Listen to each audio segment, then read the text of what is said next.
So I have a neurological condition, ataxia, which I was diagnosed with when I was a young teenager. We have more of a fixed mindset. My solution ये एक ही हो सकता है, नहीं हो सकता अब मैं नहीं कर सकती हूँ, हाथ मेरे बन गए. It triggered suddenly? Yeah, suddenly. Like no genetic, I mean, there are a lot of different types of ataxias that I didn't go through. Depression, anxiety, guilt, shame, fear, bullying, everything was thrown at me. Because can you imagine, like 2 days after I was diagnosed, I came into the gym and I couldn't even do a somersault on a small beam. Everyone is differently able. You know, at some point, everyone in their life becomes physically challenged.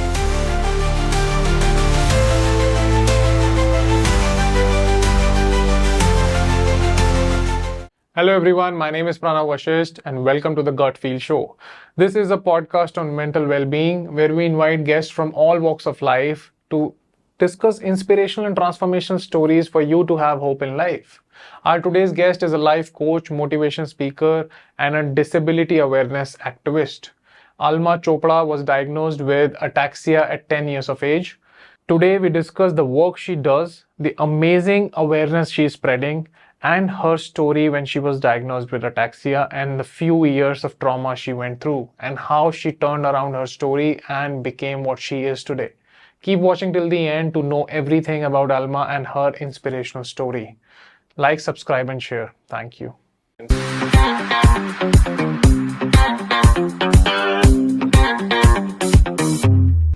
Hello and welcome to the Gut Feel Show, Alma. How are you doing? I'm doing great. Thank you so much for having me, Pranav. It's an honor to be here. Most welcome. I would like to begin with your work that you do today. You're a motivational speaker. You are spreading awareness on a lot of topics. I want to know what exactly and what all are you doing? So I am a motivational speaker. I'm a disability awareness activist, and I'm a life coach. What I do in disability awareness activism is I spread about the importance of diversity in the community. I talk about why diversity is important and the benefits of diversity. I believe having a diverse community and being open to diverse communities and different mindsets also impacts our well-being, which takes me into my other angle, which is life coaching. So in life coaching, I stress, of course, mental well-being, but I think the importance of diversity plays into mental well-being, because when you can have an open mindset, it brings about positivity into the way you think and the way you can approach situations. Absolutely. So it helps your mindset. It improves your mindset actually. Yeah. So like, for example, I've noticed in different communities, in different diverse communities, in order to be accepting to those communities, you have to have a certain amount of growth mindset, right? And in our mainstream culture, there are a lot of people with a fixed mindset, right? So people, when I coach people, I stress the importance of growth mindset. Now, if you're open and you're accepting to diversity, the abilities to approach challenges coming from different angles, for example, if you have someone coming from a diverse community, they'll have a different set of experiences. Absolutely. And they'll give you a solution to a problem, maybe in an aspect that you'll never think about. Absolutely. Right? So that's an example of growth mindset. Yeah. So when you can accept that you know, there are people out there, there are things out there, there are experiences out there that are just as important as your experiences, I think that opens you up to being more positive, being more accepting to different solutions in life. Yeah. Yeah, absolutely. I think, and when you mentioned it, I think the more diversification we have, the more diverse solutions we have, and I think that brings up a complete picture to whatever solution we are building. Diversity is always helping you get more diversified solutions, which can help a lot of people rather than focusing a small set of people. Right. So, I mean, like I said, in our mainstream culture, we have more of a fixed mindset. My solution ये है, एक ही हो सकता है, नहीं हो सकता, और अब मैं नहीं कर सकती हूँ, हाथ मेरे बंद के.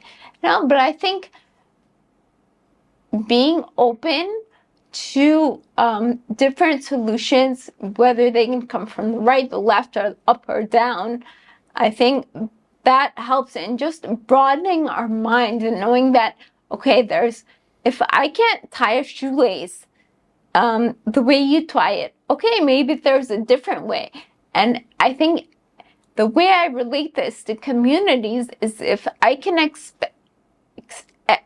accept a person from a different community, if I can overcome my prejudices, my discrimination, my stereotypes, that, yes, physically that's okay, I'm accepting you because you're different, but that also opens my mind because I'm accepting something new. So scientifically, that opens my brain. I form more neural pathways in my brain, right? It expands your thinking. Expand your thinking, exactly. So fixed mindset versus growth mindset, very important. You get more ideas. Your thinking expands. That is so beautifully explained. Alma, tell me something. How did you get into this? How long have you been working on being a motivational speaker and an activist? How has the journey started? So the journey has it's been in incubation for a very long time, but the journey actually started about 10, 12 years ago, and the journey actually started with me writing my book, which is about to come out. It's a series, Nugget series, and What series is that? it's called Nugget series. Nugget series. Yeah. So, just a little background on that. Nuggets are like our gold little pieces of Small. chocolate. Okay. Yeah. So Nuggets. so the thought behind it, in hindsight, if I see now, it just came to my mind. But now, if I see, every thought we have is a nugget. Every person is nugget. Every person is unique. Every person has their own flavor, like diversity, right? मेरे को ये chocolate चाहिए, ठीक है, then you're not going to get that spice, that flavor, so everything has its own value. Yeah. By you rejecting it, discriminating against it, or having prejudices, you're only limiting yourself. Yeah, that causes limitation. You're causing a block to your own growth. Right. And what you're saying by nuggets is something like you see everything in a bite size and everything in a discrete manner and in a more where you can see the details. Yeah. So when I was writing this, and I wrote, it's about 50 articles, 50 short stories, kind of.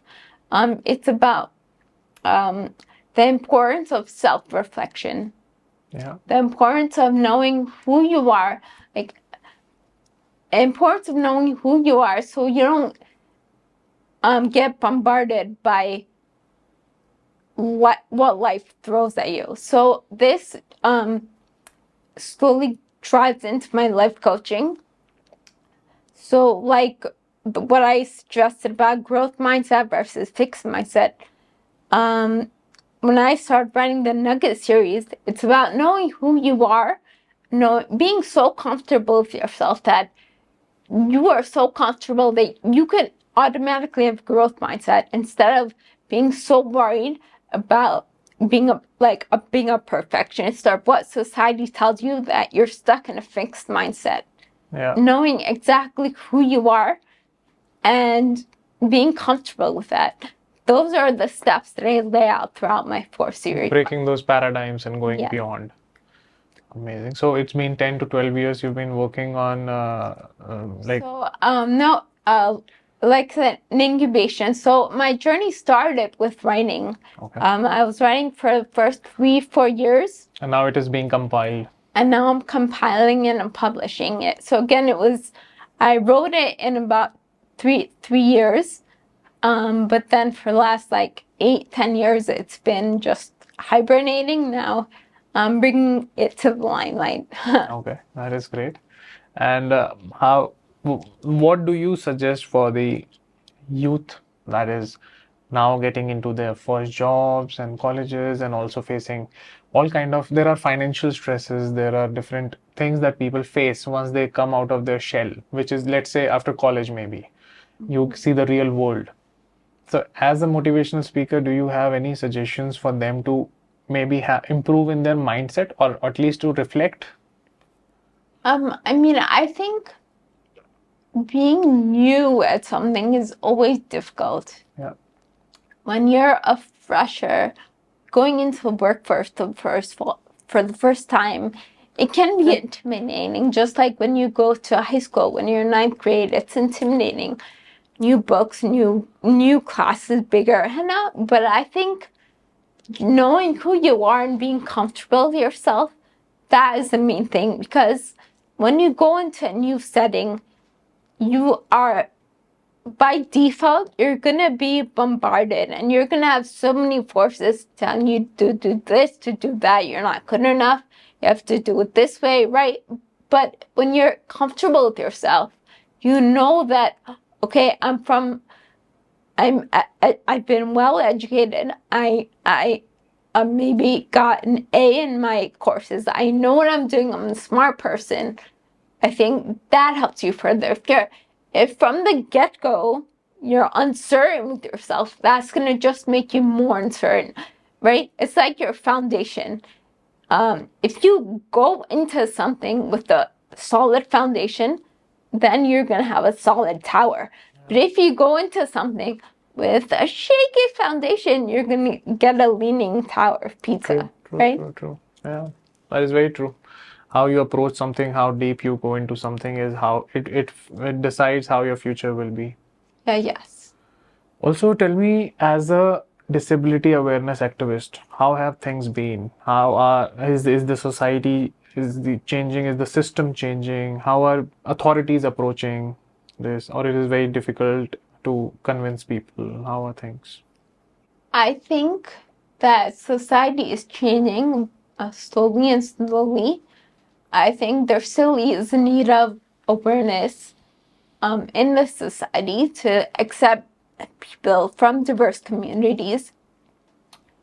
But one example I'll give you is DEI, which is, I think, has come to the forefront of companies in the last 10 years. Before that, we never really heard of the importance of inclusivity or diversity in the workforce.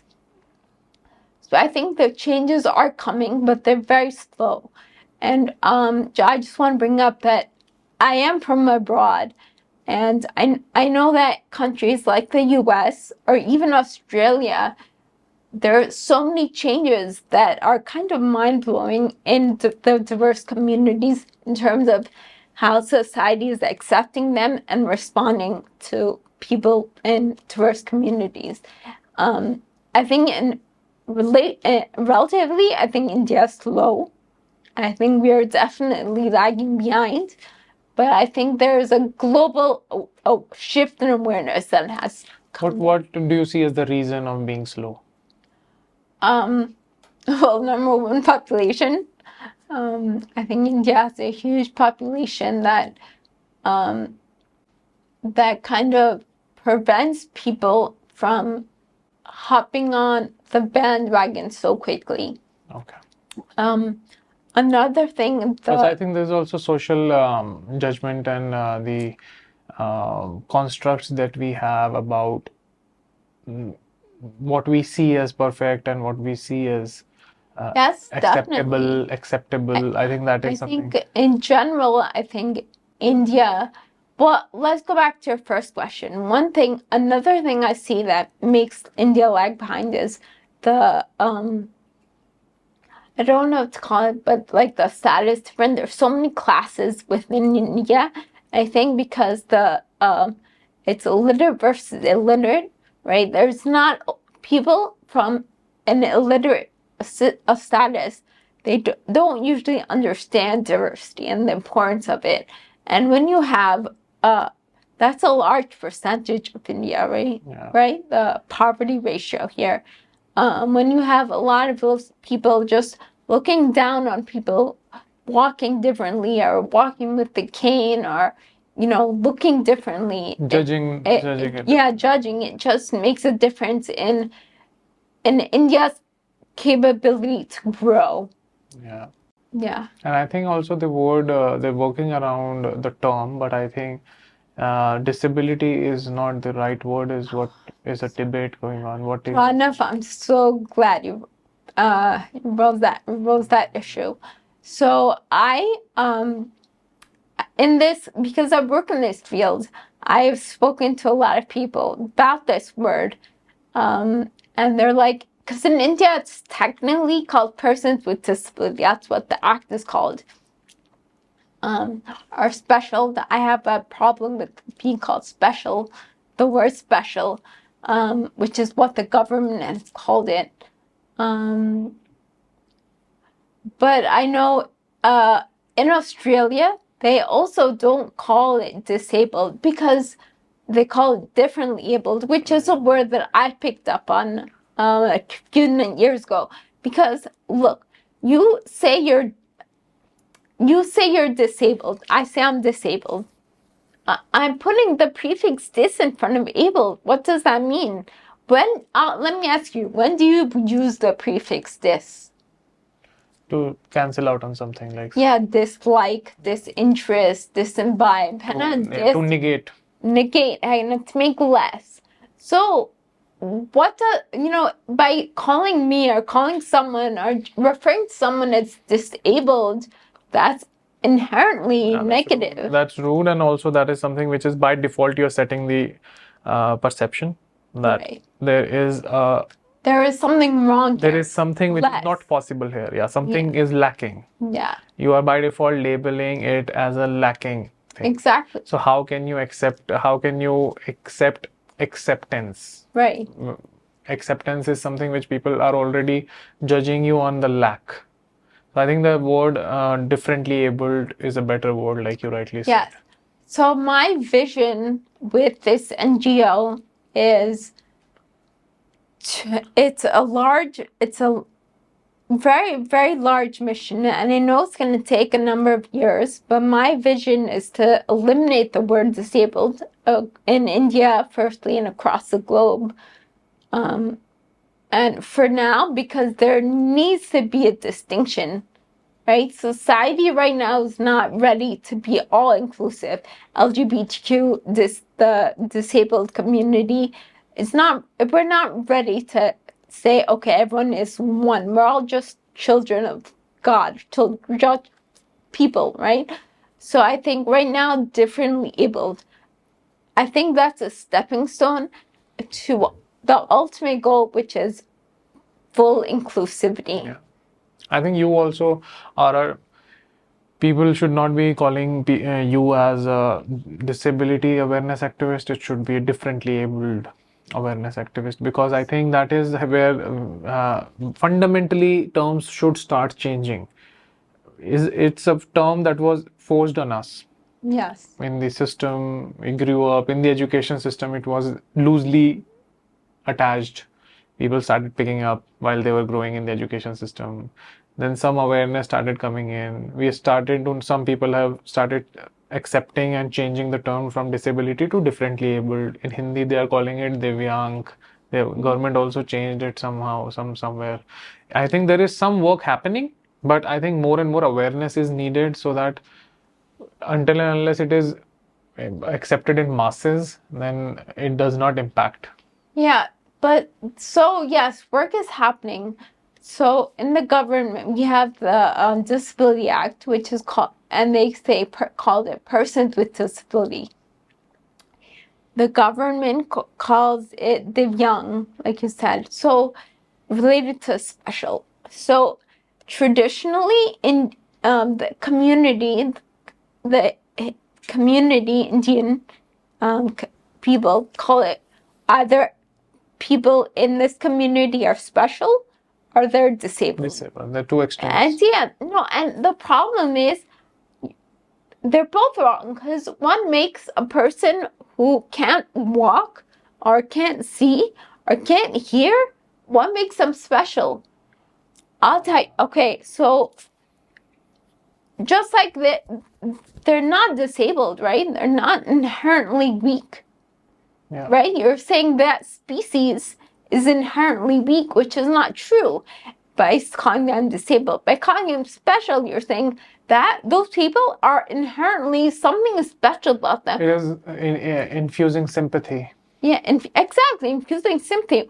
Why are they special? Why do they need sympathy versus the next person on the street, right? I think it is by default superimposing on a person either rejection or sympathy. Yes. Disability is rejection, that you're being rejected because this is not possible with you.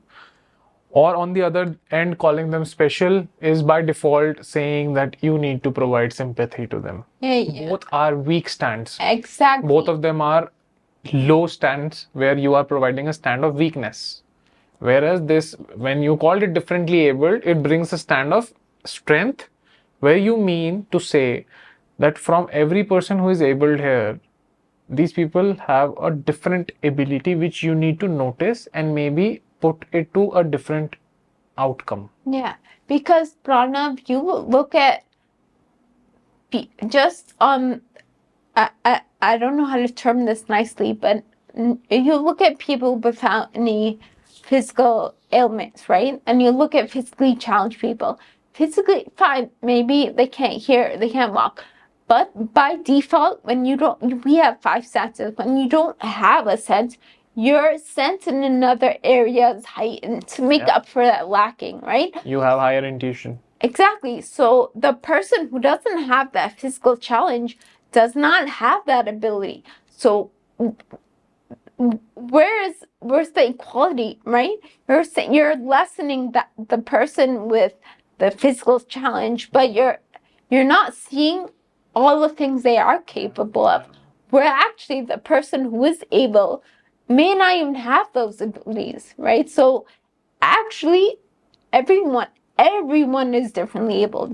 At some point, everyone in their life becomes physically challenged, whether it's stress, whether it's age, whether it's you hurt yourself, right? So by defining someone that you are, that's not fair.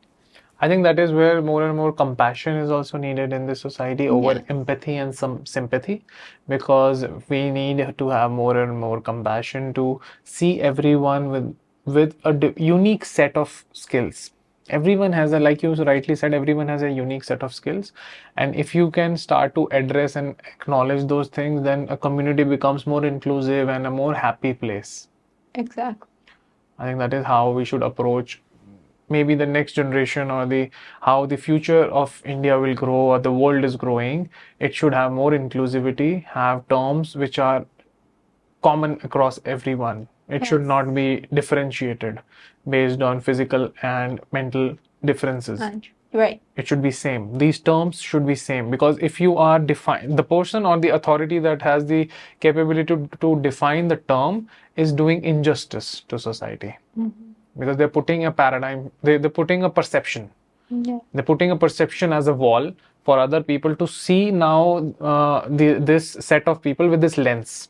You put a lens and then your perception is like, ye to aise hi hota hai. Right. No, put that lens aside, go see it yourself, and you will find gold. You will find a lot of things that you would have never seen earlier. Right.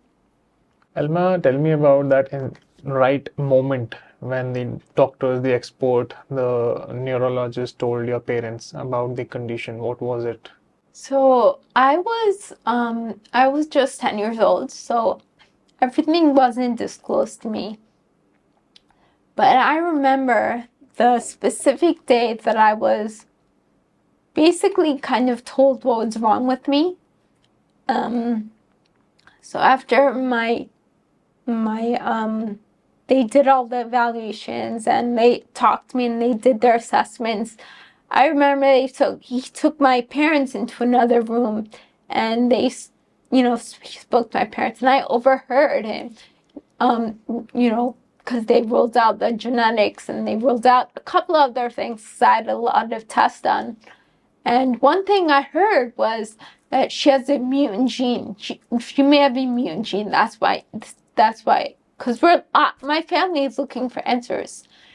Now, generally, when you hear the word mutant, you think of, okay, different, not very appealing, right? Especially at such a vulnerable age, being mutant, being different is not appealing. But what I heard, Pranav, is I heard mutant gene. And you know what came to my mind?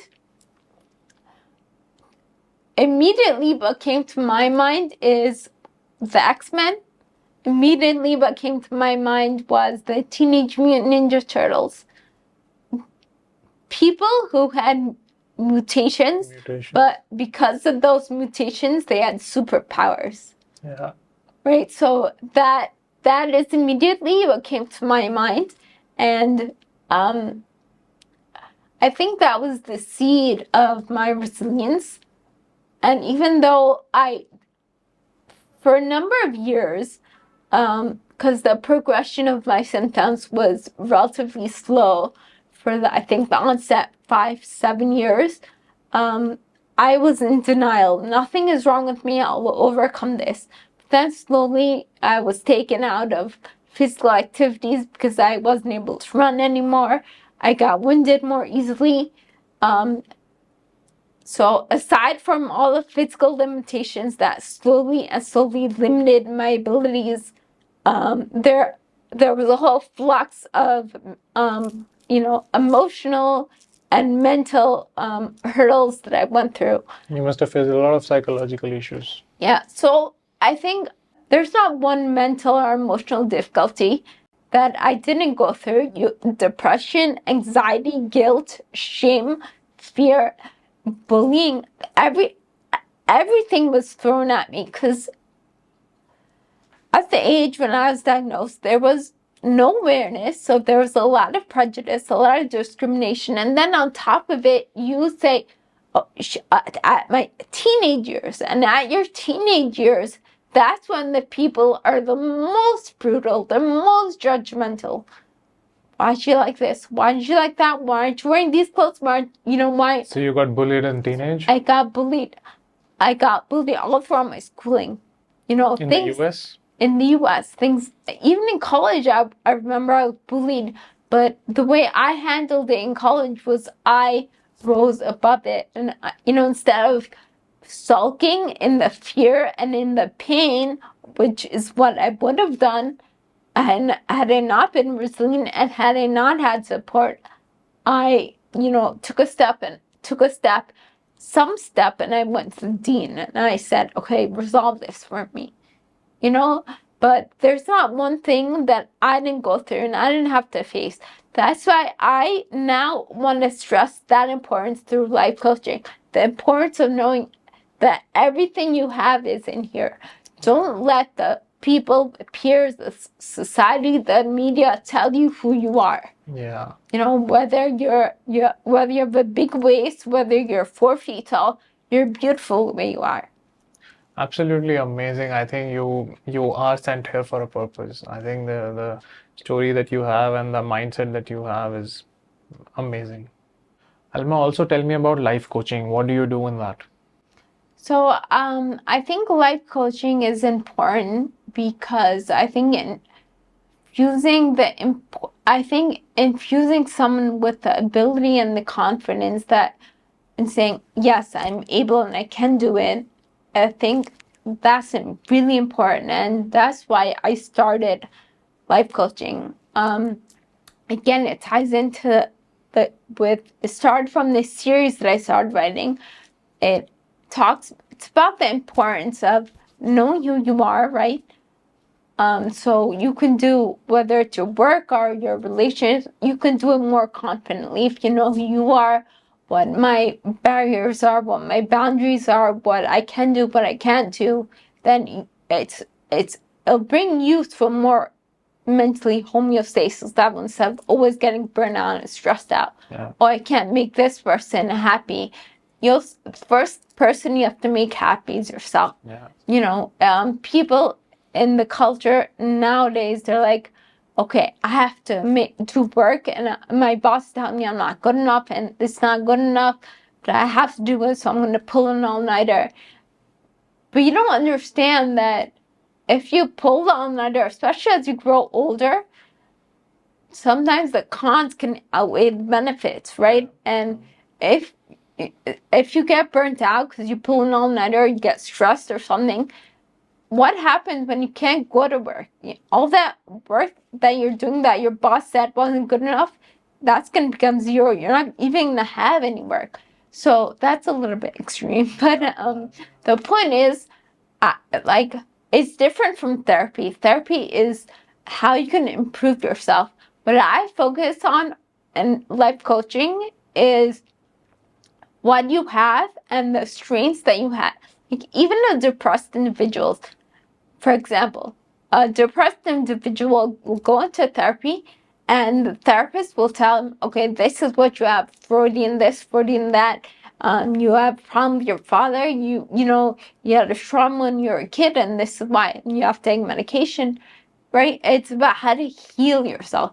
Life coaching and what I do is about positivity. It's about what you have, building on that, making you feel good about what you your strengths have, right? Instead of what you don't have, and lamenting on that all the time. Like addressing and identifying your strengths. Yeah, addressing and identifying and then building upon that, right?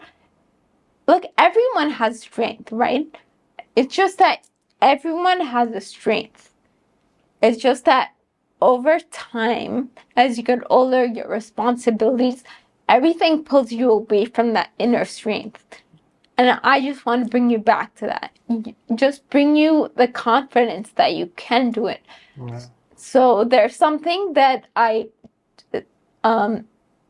believe in life coaching, which is having goals. And goals is not just like, goals is not like, oh, this year I'm gonna lose weight, right? A lot of people have New Year's goals. I personally don't believe in New Year's goals, because goals need to be specific. Otherwise, what happens when you have a goal and say, okay, it's January 1st, 2024. This year I'm gonna have one steady relationship.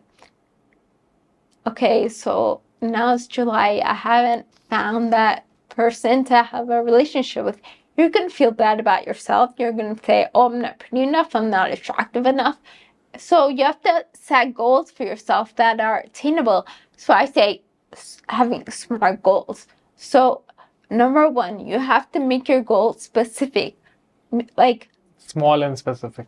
Exactly. Small and specific. So you can't just say, I want to lose weight. It's like, how? I want to lose X amount of weight in X amount of time, right? They have to be realistic, right? That next one. To be quantifiable, and also you have to. Exactly. That brings me to my next one, measurable, right? They must be measurable, because you can say, okay, well, I want to lose weight in the next 6 months, but how are you going to measure, if something is working for you or not?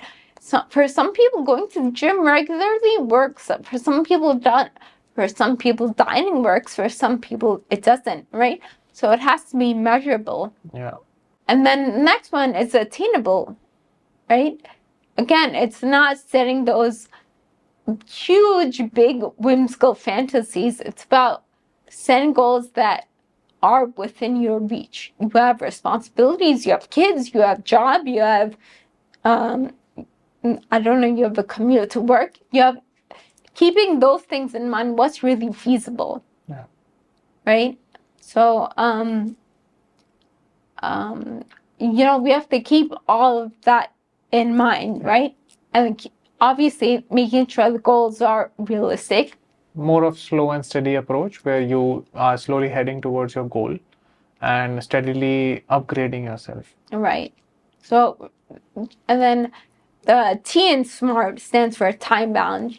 Just if you give yourself, okay, yep, I want to lose weight. If you don't say I want to lose weight in like 3 months, I want to lose 10 pounds. If you say 6 months, that's like the ideology here. In India, we say, "Arey yaar, hote jayega," that's what's gonna happen. Priorities come in. Oh, I have to work. Oh, someone's calling me. I want to go out with my friend. My kids are sick. Priorities always come up. So, keeping your goal a priority and making it time bound helps. Yeah, absolutely. So I think keeping that at the forefront, making sure your goals are SMART. I think that is a good way to gain confidence and move ahead in life. Yeah, definitely. Because if you don't do this and if you just keep an open-ended goal, like I want to lose weight by the end of the year, I want to have a Barbie figure, not achieving it will make you feel depressed. It'll overwhelm you out at the end. And then you're going to say, okay, it's going to burn you out. Why am I not doing this properly? I have to do this and this and this. We got it. Then you get highly strung and it's like too much stress in you. I got to learn this a bit about achieving goals and forming this thing through this book called Atomic Habits, where I was learning it. I've heard about that. The author speaks about forming small habits and repeating it regularly. So that is something which I think is something that the work that you're doing is very, very inspiring. It tells me, I can see it in your body language and in the confidence that you have a long way to go and you are capable to bring that awareness in people. You have that spark. I can see that spark because of that confidence and the vision that you have. I wish you all the best for that. Thank you. Alma, let's get back to the topic of your story. I want to understand and let's discuss about that. What is ataxia and when were you diagnosed with it? Okay, well, so thank you for bringing that up. So I have a neurological condition, ataxia, which I was diagnosed with when I was a young teenager, and which is, I think, I would say, the fuel in most of my work. I think most people assume that people with disabilities and people with disabilities themselves or the different labeled community are usually stuck in the I guess the mind frame of why me. मेरे को ऐसे क्यों हुआ? अगर मेरे को ये करना है वो करना है मैं नहीं कर सकती हूँ for me है ना? So I was definitely in this phase for actually quite a few years. But I think that's the turning point. I think around 10 years ago, I became so frustrated because I am well educated. I moved to India about 12 years ago, and I realized that I'm also very spiritual. I realized that there must be a reason that I was put on this earth, even though I can't walk and I don't have good balance and I don't have the best coordination. There must be a reason that I am vocal and I can express my opinions. And to me, that meant, oh, okay, your mission in life is to serve the community. Mm-hmm. So that's what I took my mission to be, and I was able to turn the tables. Instead of running after cure, now I'm giving back and saying, how can my diagnosis work to my advantage? That is amazing amount of awareness and twist in the thought process. I would like to know, how did that happen? How did you turn the table around? So But it would have not been easy. No, it's not easy.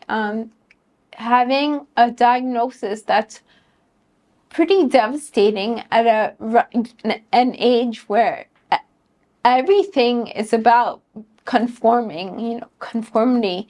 You want to be the same as everyone in high school. You want to wear the same preppy clothes. You want to have the same hairstyle. You want to be attractive like everyone. And having something that makes you stick out from the crowd is really devastating.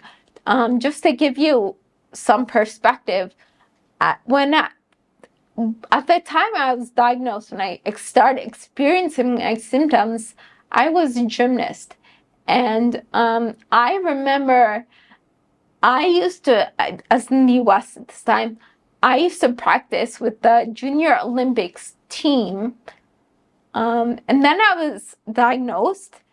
And then there's a beam, a bounce beam, if you know. Yeah. So when you start gymnastics, you're on a beam that's like 1 inch away from the floor. Then as you graduate, you start going on a beam that's like 4 feet above the ground. If you watch gymnastics on TV, I've seen cartwheels and round offs on the beam. And that's what I used to do on the high beam.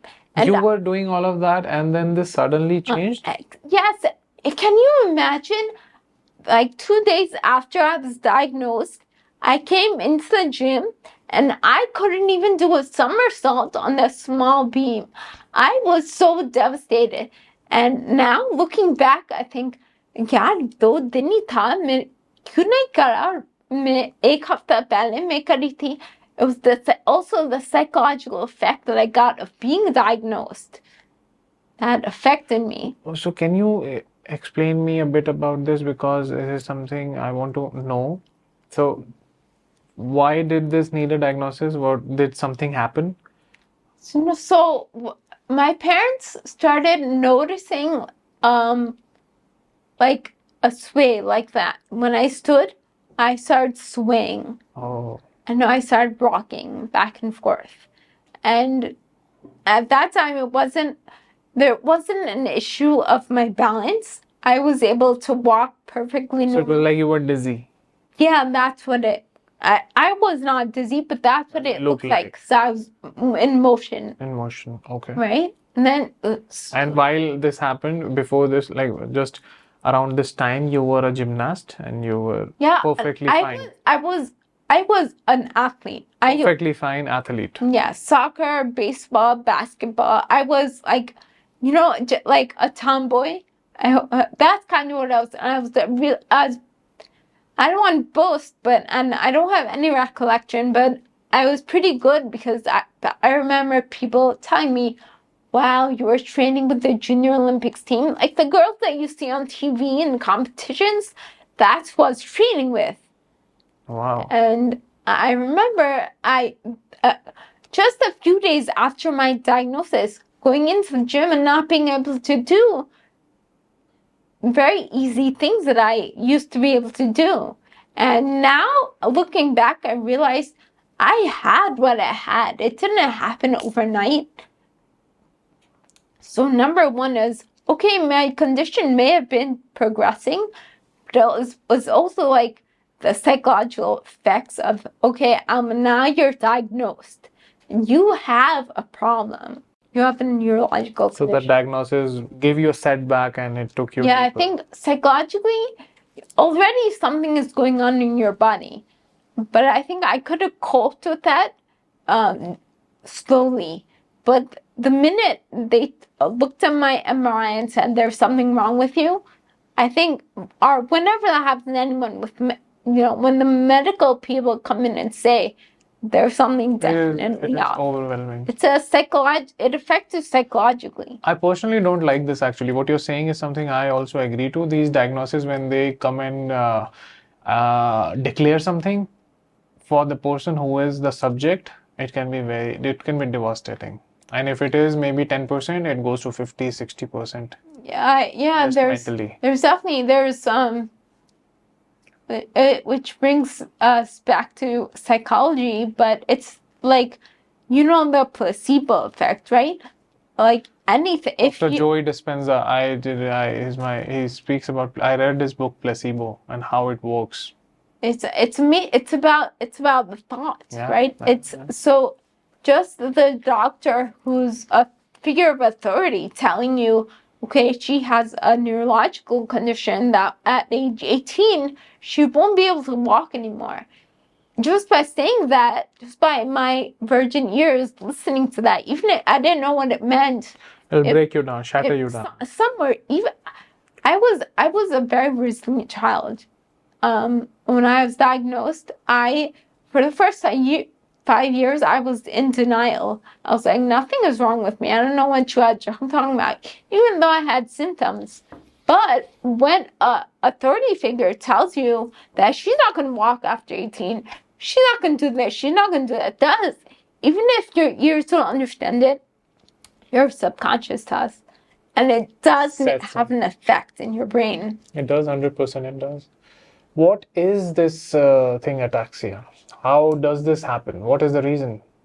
So ataxia, it's in your cerebellum, at the base of your skull. It's basically a balance problem. So what's interesting is ataxia is not usually a condition by itself. It's usually a condition like when you have MS, you have ataxia. When you have Parkinson's, you have ataxia. When you have a stroke, you have ataxia. If you're familiar with medical at all, usually when you have a condition, it comes with a cluster of other conditions. Yeah.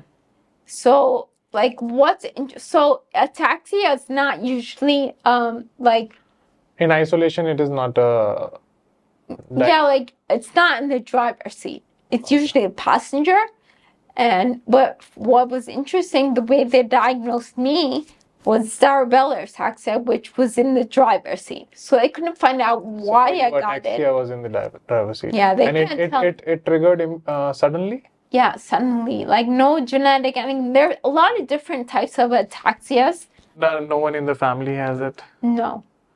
Anything they could assess or tell it happened due to something, some injury or something? What? No, everything was guesswork because we got a family tree done genetically, nothing. You had no head injury or anything? No injuries, no. It's out of nowhere this triggered in the age of 18? Yeah, they had no etiology, nothing. That is, I didn't know that, and that is, so out of thin air, you just, in a few days, your life completely changed. Yeah, that's what it seemed like, out of thin air, It's just like this. Yes, you can say in just a few days, my life changed for the worst, and I had to go through all this hell for a number of years. But on the flip side, you can say just in a few days, I became the chosen one to go through all this stuff to make sure that my journey was complete, that I would fulfill my mission of starting an NGO and bringing awareness to society and help cultivate and overturn the word disability. I would help nurture more sensitive minds to become stronger with themselves.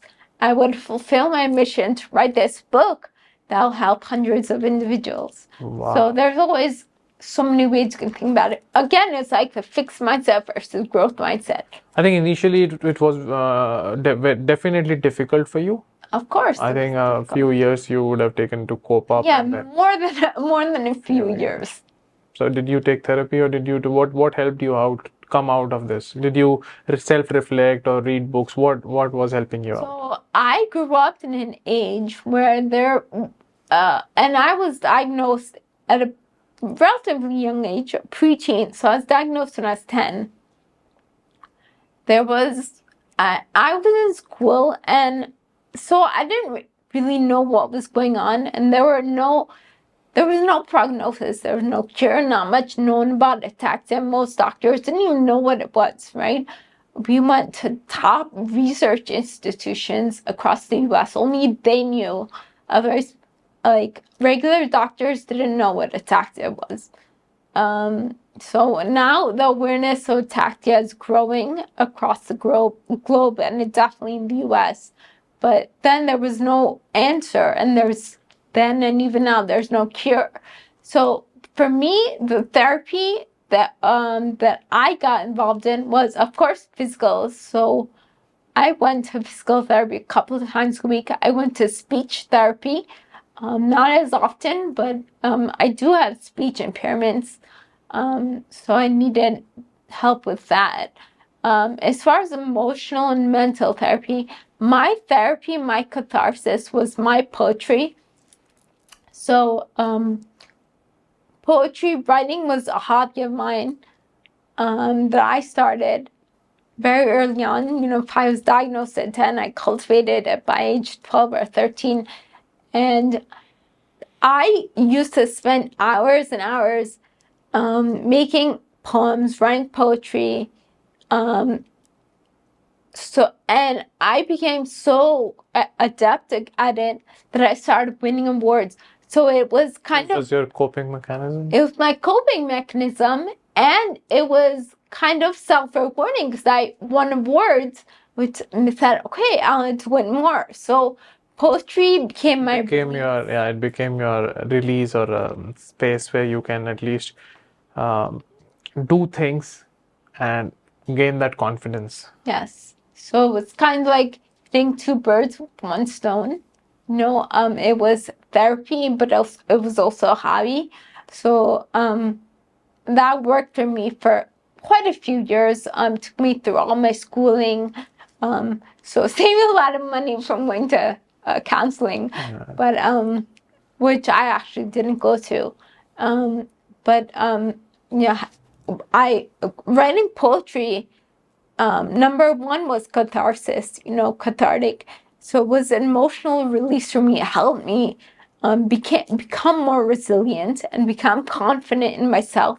But also, which I talk about in my book too, it brought me into the flow. So sometimes when I wrote poetry, I still remember to this day, I would enjoy myself so much and thinking about what words sound good together, what alliteration sounds good, and how can I say this in a metaphor. So hours and hours would pass by with me looking at the computer screen, and I wouldn't even know that so much time passed by, because I was in ecstasy, basically. That was your yeah. At least it worked out as your therapy. It worked out as your tool. Yes. See, so recovery. See, what I talk about too in life, it's everything is within the body. You go to counseling, you go to this therapy, that therapy. All of the answers are. They also help you. All they're doing is to help you reflect. We look out for answers. अगर इसके पास कोई ये मेरे को सिखाएगा, गुरु को सिखाएगा. वो सब अंदर है. Everything is inside. True. You just have to take the time, meditate, whatever you call it, but you will sit and reflect. It's your guru, your teacher, your therapy, your counselor. It's all there. All inside, yeah. All there. Superb, Alma. It is very, very, very inspiring to talk to you. Your story is amazing. The work you're doing is fabulous. I wish you all the best to spread more and more awareness and to reach out to more and more people and help them out. Your story, I wish, inspires more and more people and give them that hope in life that is needed. I think hope is the most important thing in life. Hope is the most important thing. Having hope and then having the faith, that will take you further than your education, your money. It takes you places. Absolutely. That's where it is. The combination of hope and faith. Very rightly said. Thank you for coming to the show, Alma. It was amazing talking to you. Oh, thank you for letting me be here today, sharing my story with everyone, and hearing my story, and being so accommodating and inspired yourself to make me want to share more and more with you. Thank you. Thank you. Thank you for watching till the end, and please don't forget to comment below and let us know what would you like to hear about next. We will invite that guest on the podcast and have the discussions about the mindset and emotional intelligence. Please do like, subscribe and share, and thank you again for watching till the end.